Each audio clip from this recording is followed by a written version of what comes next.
Despite all the gloom and doom, the Miami Hurricanes still have a top 10 class for the class of 2023 in recruiting, and it could even get better. Daily podcast on the Miami Hurricanes, part of the Locked On Podcast Network, your team every day.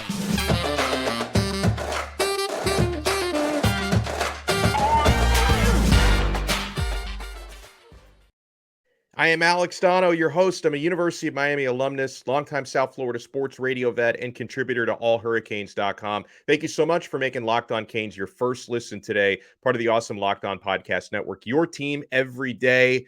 We're going to bring on our guy, John Garcia, to talk recruiting. I'd like to thank LinkedIn Jobs for being the official college football recruiting sponsor across the Locked On College Network. LinkedIn Jobs helps you find the candidates you want to talk to faster. Post your job for free at linkedin.com/lockedoncollege. Terms and conditions apply.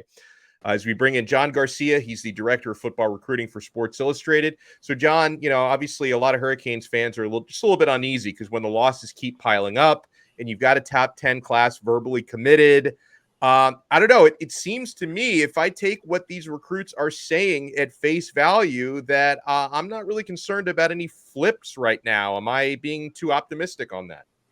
I don't think so, Alex. I think that's probably where I would view this thing as well. I know following the losses, it feels like there's always questions that naturally filter that way, but it's never that simple in recruiting. It's never a 1-to-1 ratio. Again, unless it was some sort of hot seat situation and every loss, like Auburn or Louisville right now, every loss feels okay. Is this the day?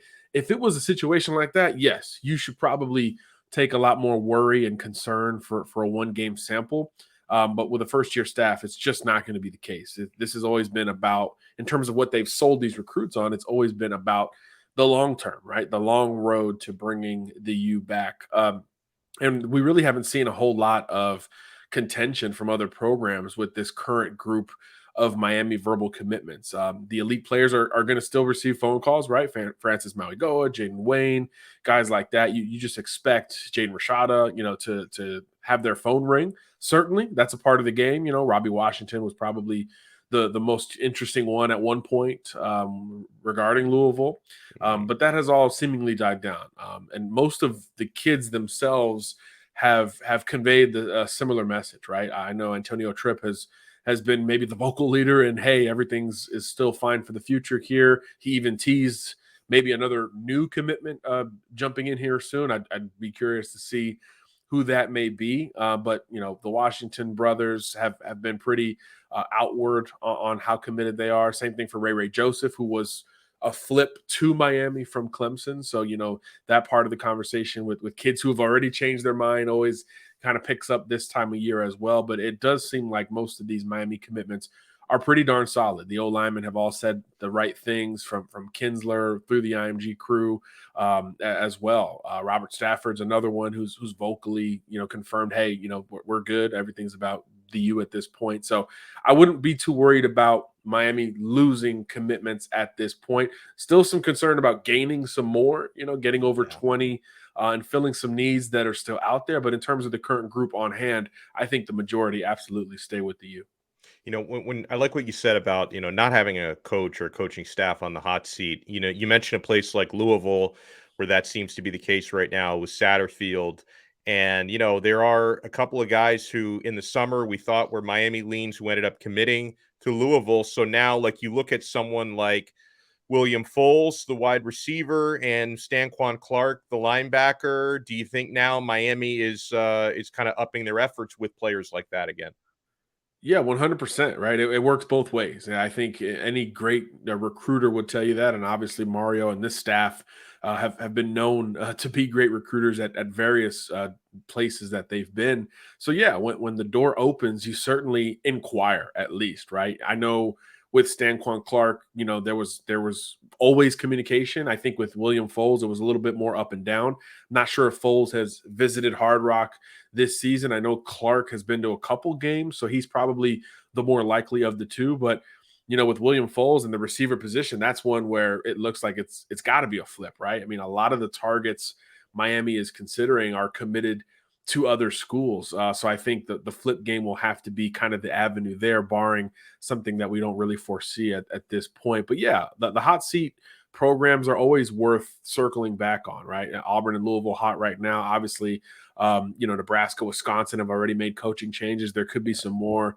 surprises along the way, and that's something that every coaching staff has to at least take a glance at. Look at that commitment list when some of these moves go down, because it is important, to at least consider. So, Hykeem Williams, a local receiver who verbally committed to Florida State. Florida State, they're having a better season than Miami. They are in a 2-game losing streak, but it seems like no matter what, Miami has not stopped recruiting Hykeem. And Hykeem actually, which was kind of a surprise to me, because on Saturday morning last week before the North Carolina game, I did an episode with the list of recruits, and then Hykeem Williams was like a late addition to that Right. he ended up going to the Miami UNC game. So it sounds like the Canes have not stopped recruiting him, and hopefully, John, he sees, hey, they could use a receiver like me. Well, definitely. I mean, I think that part is a no-brainer. I mean, that part is an easy sell from the Miami perspective. And yeah, I think it's important that tangibly this interest is still being reciprocated from Hykeem Williams, because going into that commitment, we talked about it here, the buzz was A&M, and then Florida State kind of snatched it away from Jimbo Fisher and company, ironically enough. And then even Pitt, I thought, had more buzz than Miami going into the verbal commitment. It was always going to be a long play for the Canes. So to immediately, 2 weeks after the commitment to FSU, to get him back on campus, I thought was a really big deal, just to confirm that both sides are still very much in communication and that Miami is not going to go away quietly. And that is certainly a theme at the wide receiver position. So I think that one might be the toughest road, because he's one of the more recent commitments to another program. But obviously that door, even if it's only slightly open, is still somewhat open for Williams. Obviously, Miami's still the local school in that regard as well. So always big to get other recruits or kids committed elsewhere to your games to see you in person. And look, for a large portion of that game, the offense wasn't the issue, right? The potential of the passing game was shown, I think, more strongly with the Carolina game than just about any other game Miami's, participated in. And another position clearly of need is cornerback. And there are a couple of corners that Miami is hot on the trail for. Like a couple players we talk about in terms of 2024. One of them might become a 2023 here. So keep it locked to Locked On Canes. And guys, LinkedIn Jobs doing so many great things. I have gotten gigs through LinkedIn Jobs before. These days, every new potential hire can feel like a high-stakes wager for your small business. So if you want to be 100% certain that you have access to the best qualified candidates available, you have to check out LinkedIn Jobs. They help you find the right people for your team faster and for free.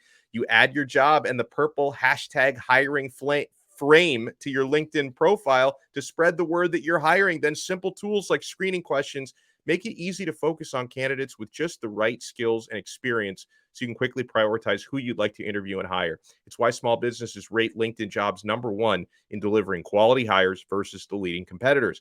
LinkedIn Jobs helps you find the qualified candidates you want to talk to faster. Post your job for free at linkedin.com/lockedoncollege. That's linkedin.com/lockedoncollege to post your job for free. Terms and conditions apply. And we are also brought to you by Built Bar. If you haven't tried the Built Puffs yet, you're depriving yourselves of one of life's greatest joys. My favorite flavor, you have to try it, indulgent cookie dough covered in chocolate. That's right, Built has done it again. My new favorite, cookie dough chunk puffs, have a light and chewy texture, real cookie dough chunks, and of course, yeah, they're covered in 100% real chocolate. All the joys of eating cookie dough without actually the hassle of making it, and it's healthy for you. Cookie dough chunk puffs are only 160 calories, and they have a whopping 15 grams of protein. So run to Built.com to snag a box for you and the family. And like all Built bars, the new cookie dough chunk puff is covered in real chocolate. They're healthy and tasty. Chocolate covered cookie dough with a light, fluffy texture. What's great about Built is that all of their bars are made with collagen protein, which your body absorbs more efficiently and provides tons of health benefits. So eat something that tastes good and is good for you. You're going to love the new cookie dough chunk puff, whether you need a snack for your workout, a late night treat, I do that sometimes, or you need to grab a quick bite. Built is the perfect protein bar, and they taste better than a candy bar. So ditch the calories, the fat, and the sugar, and grab yourself a Built bar. Go to Built.com and use promo code LOCKEDON15 to get 15% off your order. Use promo code LOCKEDON15. Alex Donno with John Garcia Jr. from Sports Illustrated talking some recruiting. John, a 2024 corner who was visiting with a bunch of his IMG Academy teammates, right? 2023 verbal commits and a couple of his 2024 classmates. Desmond Ricks, who we think is going to be just one of the top players in the 2024 class, period. I know Miami's trying to gain some early ground with him. Where's his recruitment at right now? Yeah, there's been a lot of talk about Desmond Ricks for a long time, both as a player and certainly with his recruitment. I think he's got a top 10 out right now. Miami is right in the thick of it. And he's starting to take visits. He's starting to take some game visits. And there is a sense that this thing could start to wind down. And that's good news for Miami because they're one of the few programs that have been able to get him on campus. You mentioned the IMG connection. There isn't a new offer that goes out at IMG that doesn't automatically perk up Miami fans, right? Because there's such a strong pull there in the class of 23. Obviously, Mario Cristobal and company would love for Ricks to kind of kick it off in 2024, but individually, they're still very much in it for Ricks. He was down, I believe, in the beginning of October. He was down for one of the games in Coral Gables, and he really hasn't made a ton of visits in addition to Miami. I think Bama and LSU got him on campus, and that's sort of it as far as the season itself. So it's a bit different when you're a priority and you're able to get down to campus and see games in person. So I think Miami is very much at the forefront of this conversation. He's never really been considered a lean anywhere. Some people thought Florida State in the offseason was maybe in the driver's seat. And then Desmond himself just kind of said, hey, they stopped talking to me as consistently as maybe they once did. So curious case there. And I think at that point, the door really became wide open for Ricks. And as usual, everyone in that SEC, ACC footprint is trying to get involved here. I think he'll go up to Florida for the LSU game this weekend, Florida State, Miami, Georgia, Alabama, LSU, all among those that are in the conversation for Desmond Ricks. So again, that's going to be another national IMG type battle, but I think Miami's done a really good job on the front end for this 24 class. And obviously every single day there at IMG, there's a couple more, green and orange influencers pushing him towards more visits and more consideration for the U. So I think they stay in it all the way through. You mentioned Florida. Do you consider them a hefty favorite for Cormani McClain? Because there continues to be more and more smoke for the top corner in the class to wind up in Gainesville. If he was going to do something soon, I would say yes. I do certainly think Florida is where he's most comfortable. I think even under Dan Mullen, Florida was considered arguably the favorite for Cormani, just kind of grew up in that mold, and now he's at Lakeland. The whole Polk County thing, his position coach is a former Gator DB and Ahmad Black. So there's a lot of easy to see Gator connections there, but there's no indication other than back channel rumor, message board type stuff indicating that he's going to do something soon.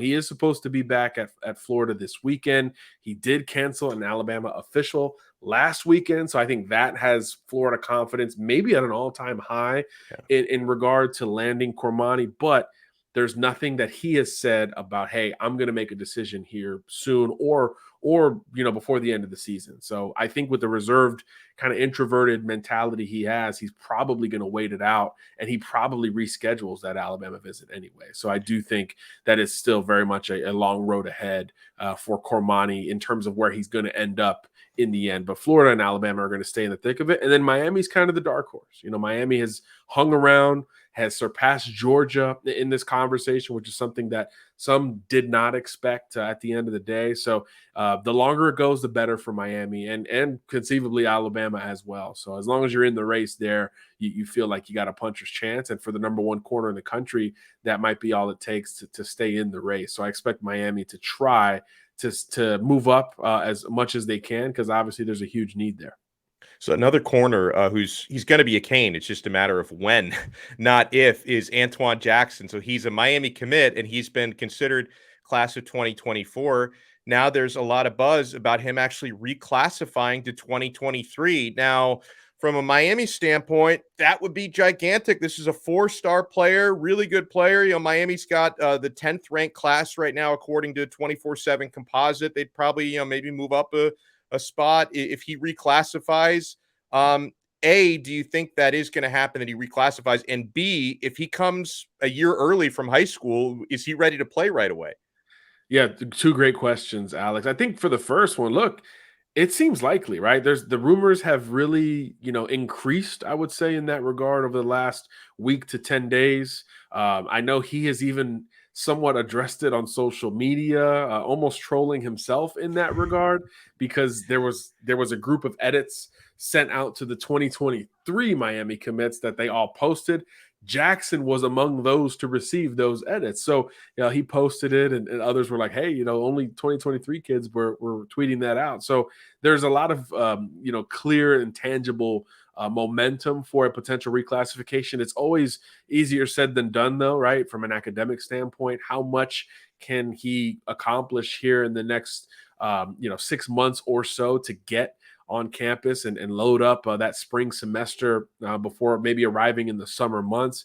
How much can he really change schedule wise? I'm not sure with Dillard High School, what type of scheduling they're on. Are there some online courses that can be supplemented, what have you?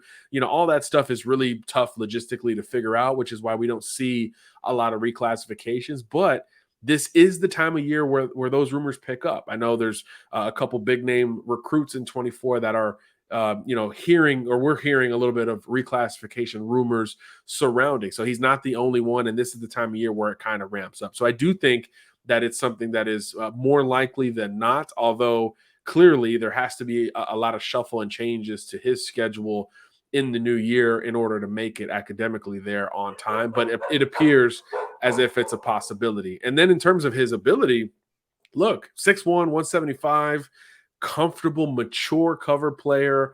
He runs well. He competes at the line of scrimmage. This is an early commitment to Georgia that Miami flipped there at the end of the offseason. This is a kid who absolutely can play. I think there's really no question that he is physically built to at least compete at the position. So I think it's something to keep an eye on both fronts.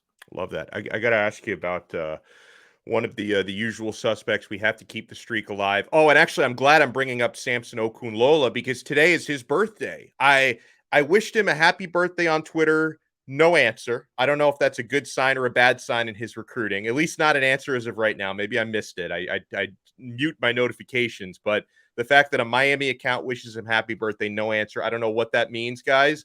But is there anything new on the Pancake Honcho? Nothing tangible. It's still all about those two potential official visits. I think Boston College got him on campus locally here recently, and that might have been his first game visit of the year, right? He plays on Saturdays at WR Academy up in Massachusetts, so really hard outside of bye weeks to schedule visits. And I think that's why we've seen such a slow progression in that regard. Of course, Miami has already hosted him for an official, ditto for Alabama and Michigan State. So it's really about the schools competing for one or two of those final spots. And we're hearing more schools mentioned in that pool, which makes sense, right? This is the top OT available in the country. Folks have missed on certain players. So, hey, who's still available? Oh, gosh, the number one guy. Let's try to get involved and make a play at his last official visit. So we've heard Ohio State, Florida, Georgia, Oregon among the schools that could be competing for those last two officials. But again, until he schedules and actually takes those trips, you got to feel good about the program that has held the buzz there for the longest amount of time. And that is certainly the Miami Hurricanes following that June official visit that he took. It's really been all about the U and then who else can contend thereafter. And nothing has come across my desk to make me change my mind in that regard. Although the process has probably played out a little bit longer than some of us expected relative to Samson making an actual verbal commitment. So if he takes the trips, we'll see if Miami can theoretically hold off in Ohio State or maybe an Oregon there down the stretch. But if he doesn't, you certainly feel even better about Miami's chances to sign him, 2 months from the 14th.